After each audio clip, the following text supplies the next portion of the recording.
মণিমা যে টিফিনটা খায়নি সেটা তো আগে বলতে হয় নাকি? এই খাবারগুলো তো নষ্ট হয়ে যেত, পরে ফেলে দিতে হতো। খাবার নষ্ট করা কিন্তু মহাপাপ, বেবি, শুনছো?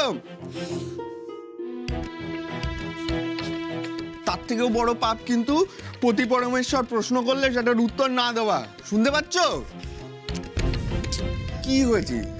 কি হয়েছে সিরিয়াসলি বলো তো, এত টেন্স লাগছে কেন তোমার? দেখো, মণিমা যাওয়ার পর অহনামা বেরিয়ে গেছিল, ওখানে কিছু হয়েছে নাকি? মণিমা ঠিক আছে? নিজের চোখে দেখেও আমি যা বিশ্বাস করতে পারিনি, তোমাকে বললে তুমিই বা বিশ্বাস করবে কিভাবে? আর যা পেট পাতলা তুমি, শুনলেই পাঁচকান করবে। না না থাক, তোমাকে এক্ষুনি কিচ্ছু বলা যাবে না। আর চুপ করে আছো কেন, বলো না। উফ বাবা, কিছু হয়নি, সেরকম কিছুই না। আমি ওই স্টুডেন্ট নই বলে কলেজে ঢুকতে দেয়নি। মণিমাকেও কল করেছিলাম, রিসিভ করেনি, তাই ফিরে এসেছি। ক্লাস চলছিল মেবি। লে, এই বুদ্ধি নিয়ে তুমি আমার বউ? আরে গেটের সামনে দাঁড়িয়ে থাকবে, না হয় ঢুকে যাবে। কলেজে তো অহরহ ছেলে মেয়ে ঢুকছে বেরোচ্ছে, কোনো ব্যাপার নাকি? আর তোমাকে দেখলেও তো মনে হয় এই জাস্ট ফার্স্ট ইয়ারে ভর্তি হলে, একদম এইচএস পাস করেছো। মণিমার খিদে পেলে মণিমা কিছু একটা কিনে খেয়ে নেবে। তুমি আমার মাথার কাছে বক বক করো না, আমার বিরক্ত লাগছে, মাথা ধরেছে। ও, ওই জন্য এত খিটখিট করছে। আরে বেচারি বেবিটার মাথা ধরেছে, বাম লাগিয়ে দিই।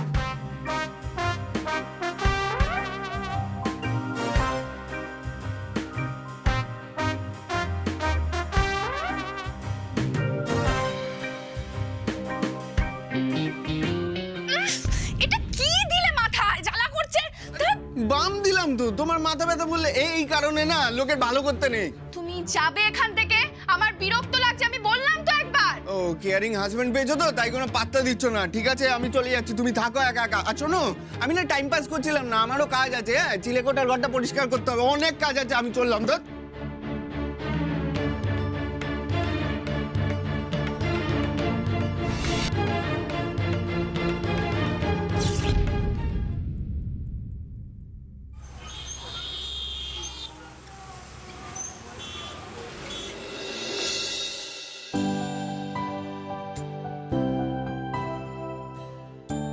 বাহ, ঘরটা দেখছি দিব্যি সাফ সুতরো হয়ে গেছে।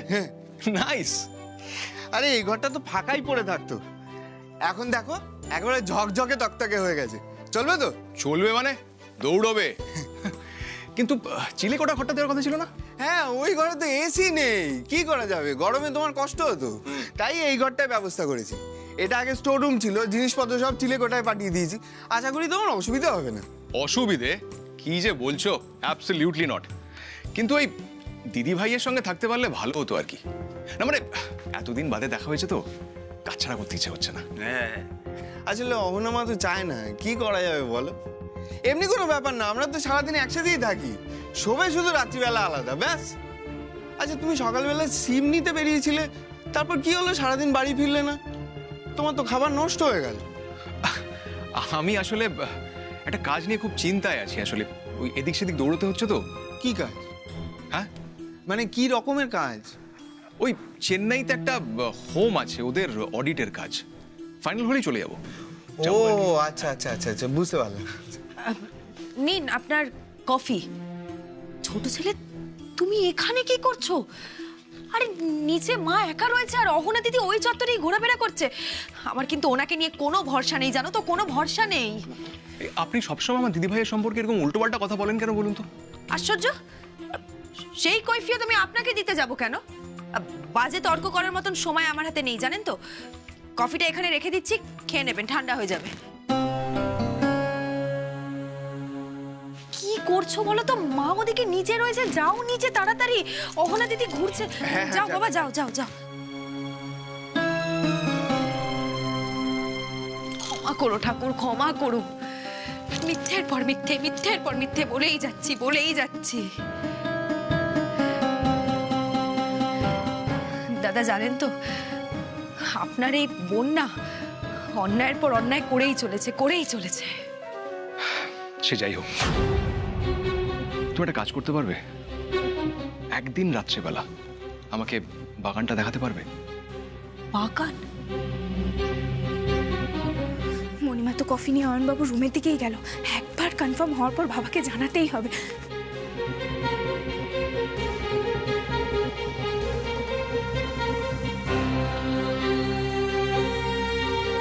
তো শুনতেও পাচ্ছি না। না, একটু এগিয়ে যাই, গিয়ে কান পাতি।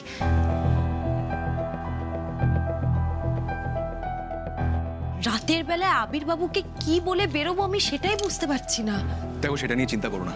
যেদিন সুযোগ হবে আমরা বাইরে বাগানে মাঝরাতে দেখা করে নেব, ঠিক আছে? ঠিক আছে, তাড়াতাড়ি কিছু না কিছু একটা ব্যবস্থা করতেই হবে। ঝিলমিল, ঝিলমিল, ঝিলমিল, কোথায় তুমি? এই রে, আবির বাবু আমাকে ডাকছেন, আমি আসি। হ্যাঁ,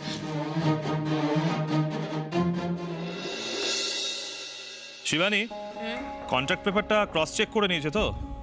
না না, দেখো কিন্তু ওদের অফিসে গিয়ে আবার যদি সিলি মিস্টেক হয় তাহলে কিন্তু কাজটা পিছিয়ে যাওয়ার চান্স থাকবে।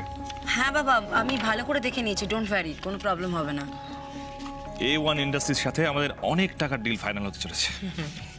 আবির বাবু, আপনি আপনি আমাকে ডাকছিলেন? হ্যাঁ হ্যাঁ, বসো। তোমাকে কাল কিছু দায়িত্ব নিতে হবে। হ্যাঁ হ্যাঁ, বলুন না, কি করতে হবে বলুন, আমি করে নেব। কাল আমি আর শিবানী রেস্টুরেন্টে যেতে পারবো না, আমরা বাইরে থাকবো। একটা অনেক টাকার ডিল ক্র্যাক করার কথা চলছে, তাই কাল তোমাকে রেস্টুরেন্ট সামলাতে হবে। আমি আমি পারবো? কেন পারবে না? কিভাবে কি করতে হয় তুমি তো সবটা জানো, তুমি সামলে নেবে কালকে। হ্যাঁ মানে আসলে আবির বাবু, আমার না কাল একটা কাজ আছে। কাজ? কি কাজ? জিমিল, কি করো বলো তো তুমি? মায়ের দেখাশোনা তো ভালো করে করো না। ঝিলমিল, তোমার কি কাজ আছে শুনি? ও, কলেজ যেতে হবে, কারেক্ট। অবশ্য কলেজে তো তুমি নামকা বাসতে ভর্তি হয়েছো, যাও তো না। এক্স্যাক্টলি, কি কাজ শুনি? কোথায় যাবে? আশ্চর্য তো, সংসারের আরো তো অন্যান্য কাজ থাকে, রান্না বান্না করা থাকে, এই করা থাকে, ওই করা থাকে, সেগুলো কাজ নয়? সংসারের কাজ করার জন্য হারাধন্দা আছে। আর হ্যাঁ, রান্নাবান্না করার জন্য সৃজাকে দায়িত্ব দেবো। ছোট না মানে ছোট বউ একা এত কিছু কি করে সামলাবে? তাহলে অর্ডার দিয়ে দেবো, নাহলে রেস্টুরেন্ট থেকে আসবে। তোমাকে আমি যখন বারণ করেছি সংসারের এত কাজ করবে না, তো করবে না। আর কিছু বলার আছে তোমার? আর কি কাজ আছে তোমার বলো? এমন কি কাজ যেটার জন্য তুমি রেস্টুরেন্টে যেতে পারবে না? কেউ বলো, উত্তর দাও ঝিলমিল।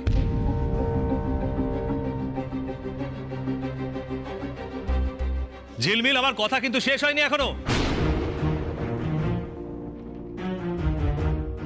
ডিসগাস্টিং।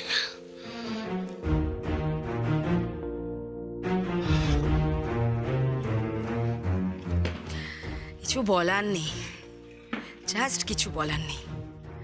সাড়া দেবে না, গোসা হয়েছে।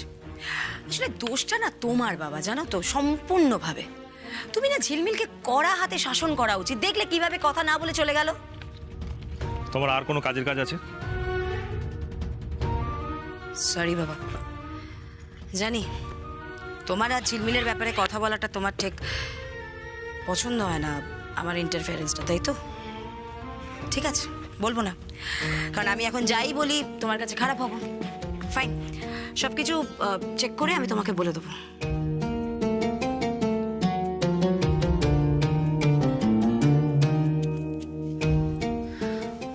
বাবা।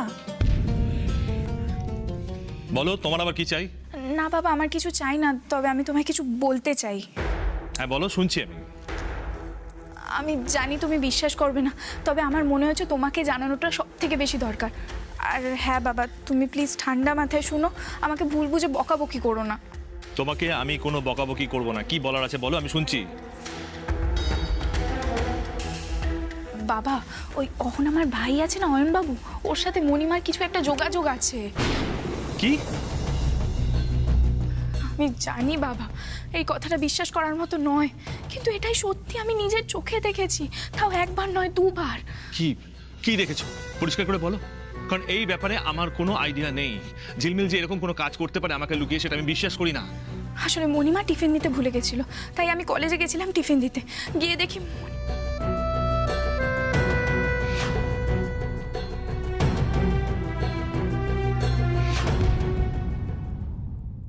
অসম্ভব, এটা কি করে হয়?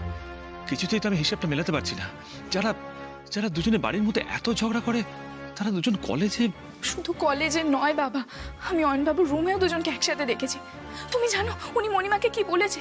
বলেছে মাঝরাত্রিরে বাইরে দেখা করতে, আর মণিমাও রাজি হয়ে গেছে, বলেছে যে করেই হোক যেতে হবে। আচ্ছা আচ্ছা আচ্ছা ঠিক আছে ঠিক আছে ঠিক আছে, তুমি শান্ত হও শান্ত হও। এখানে এখানে তোমার কি দোষ? তুমি যেটা দেখেছো যেটা শুনেছো সেটাই আমাকে বলেছো। আচ্ছা আর কি কেউ জানে, মানে পাবলো জানে? না বাবা, আমি তোমাকেই প্রথম জানিয়েছি। আচ্ছা ঠিক আছে, আর কাউকে কিছু বলার দরকার নেই, আমি দেখছি আমি দেখছি।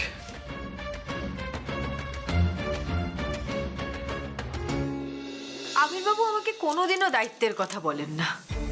রেস্টুরেন্টের কাজ একা হাতেই সামলে নেন। একটা মাত্র দিন উনি কিছু বললেন আমাকে। এমন একটা গোলমেলে পরিস্থিতি না।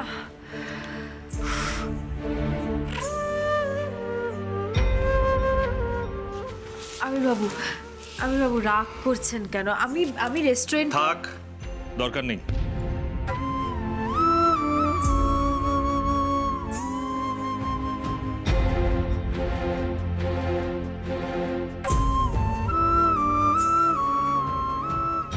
শুনছি। আরে বাবা বললাম তো শুনছি।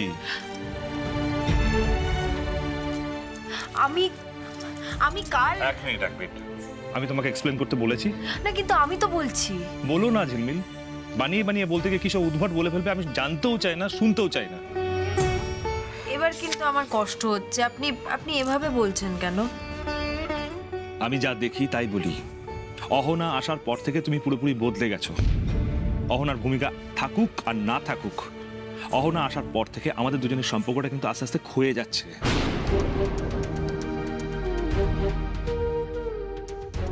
বিশ্বাস করুন, আমি কিন্তু আপনার থেকে এক ফোঁটাও দূরে যাইনি।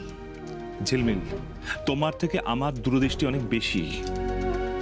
আর এরকম একটা পরিস্থিতি আসতে পারে ভেবে আমি তোমাকে কিন্তু অনেক আগেই বলেছিলাম যে অহনাকে এই বাড়িতে রাখা যাবে না। তুমি কিন্তু আমার কথাটা শোনোনি। তুমি জোর করে অহনাকে এই বাড়িতে রেখে আবার ওর দিকেই তুমি আঙুল তুলছো। ঝিলমিল, আলটিমেটলি কিন্তু বাড়ির পরিস্থিতিটা খারাপ হচ্ছে। আমার এই গুমুট ভালো লাগছে না। সন্দেহ আর তদন্তের মধ্যে নিজেকে এমন ভাবে জড়িয়ে ফেলেছো যে আমার অসুস্থ মাকে পর্যন্ত ছাড়ছো না। বলছো নাকি সে নিজে ইচ্ছে করে কথা বলছে না। ঝিলমিল, নিজেকে মানসিক রোগীর পর্যায়ে নিয়ে যেও না। আচ্ছা, আমরা তো কথা বলছি। আপনি ব্যাগ গুছিয়ে এত রাতে কোথায় যাচ্ছেন? অফিসে। এত রাতে? কাল যেহেতু আমি থাকবো না, তাই পেন্ডিং কাজগুলো আমি আজ রাতেই সেরে রাখতে চাই, যাতে কাল তোমার মুখাপেক্ষী হতে না। না, রাত জেগে কাজ করা কোনো প্রয়োজন নেই আবির্বাবু। আমি তো বললাম আমি কাল রেস্টুরেন্টে। বললাম তো দরকার নেই, দরকার নেই বলছি তো বারবার করে। মুখ ফুটে একটা সাহায্য চাইলে সেটাকে যখন কাজের অজুহাত দেওয়া হয়, আর কি কাজ সেটা যদি না বলা যায় তাহলে থাক, দরকার নেই প্লিজ। আপনি ভুল বুঝছেন।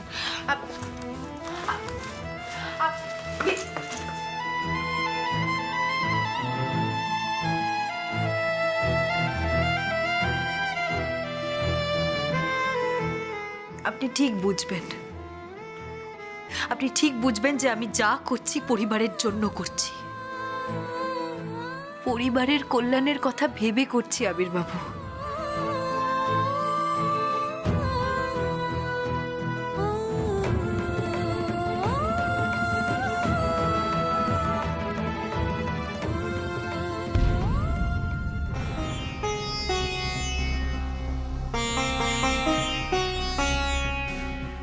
যাক,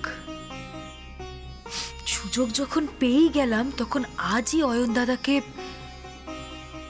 বাগানটা ঘুরিয়ে দেখিয়ে দেব।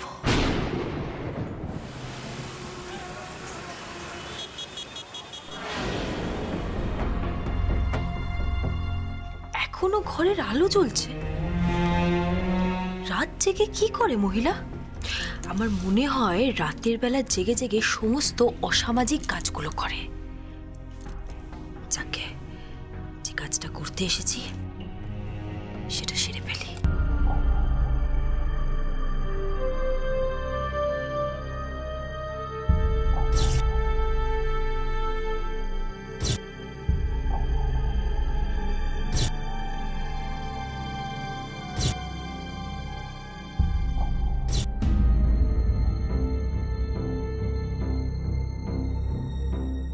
কি হলো? লোডশেডিং? এই কারেন্ট যাওয়ারও না কোনো টাইম পেলো না সত্যি। ফিউজ উড়ে গেল না তো? হ্যাঁ, একবার দেখি তো।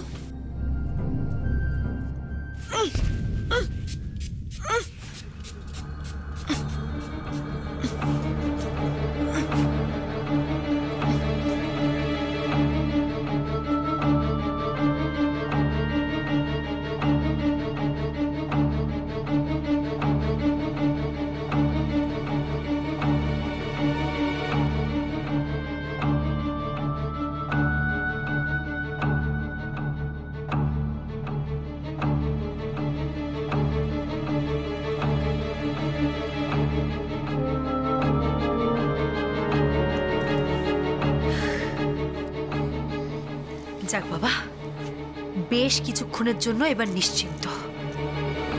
মনে তো হচ্ছে না অহনা দিদি এত সহজে ঘুম থেকে উঠবে। এই সুযোগে অয়ন দাদাকে নিয়ে গিয়ে বাগানটা দেখিয়ে আনি।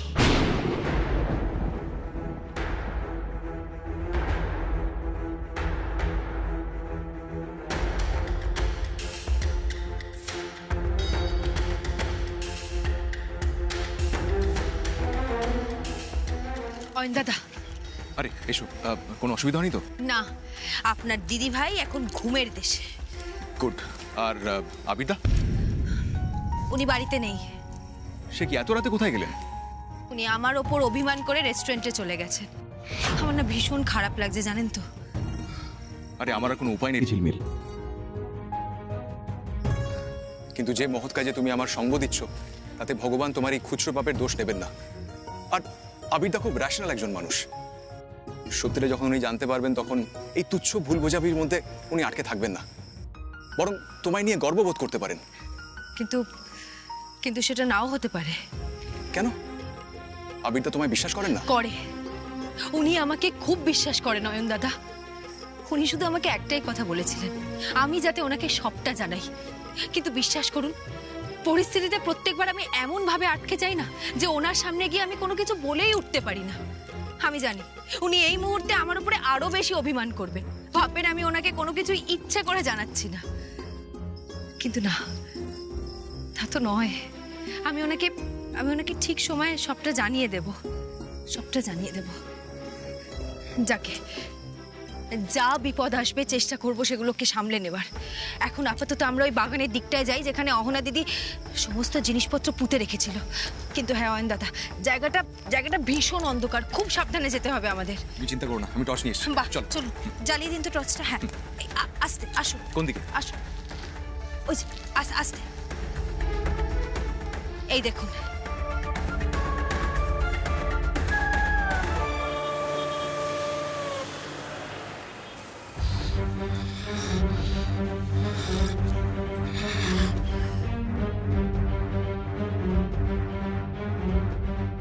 আমি অয়নবাবুর রুমেও দুজনকে একসাথে দেখেছি।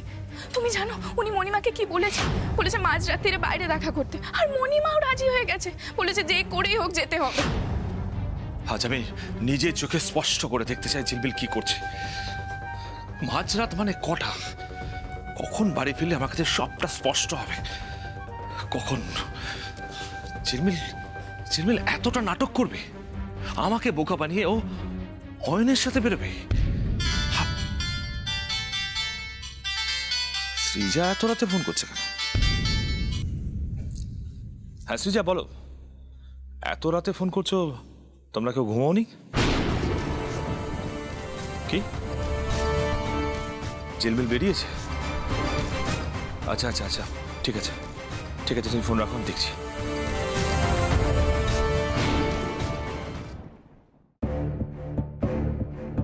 দেখি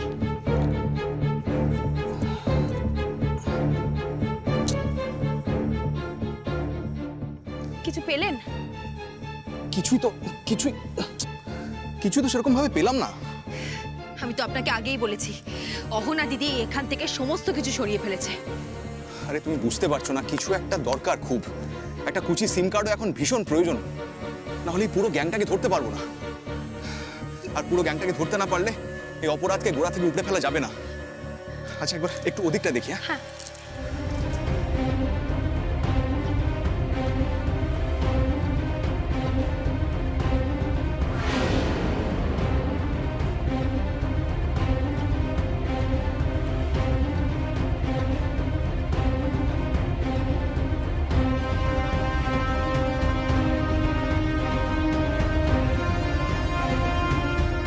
কি হচ্ছে এটা কি এখানে?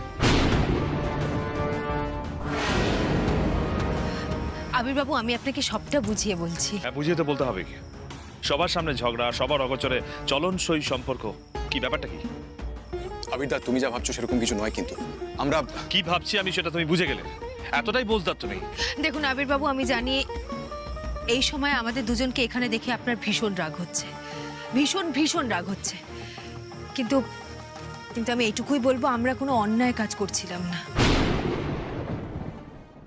আবিরদা, তোমার স্ত্রী কিন্তু সম্পূর্ণ নিষ্পাপ, নির্দোষ। আমার স্ত্রী কি আমি চিনি না? তুমি আমাকে চেনাবে? আমার স্ত্রী কোনো দোষ করতে পারে সেটা আমি বিশ্বাস করি না।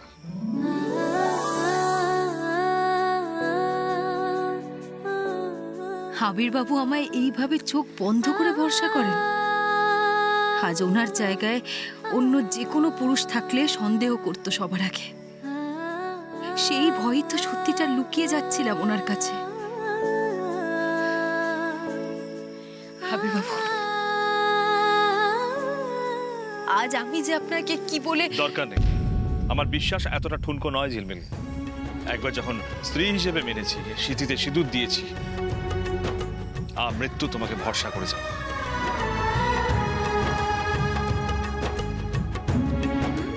আমার এই বিশ্বাসকে কেউ টলাতে পারবে না।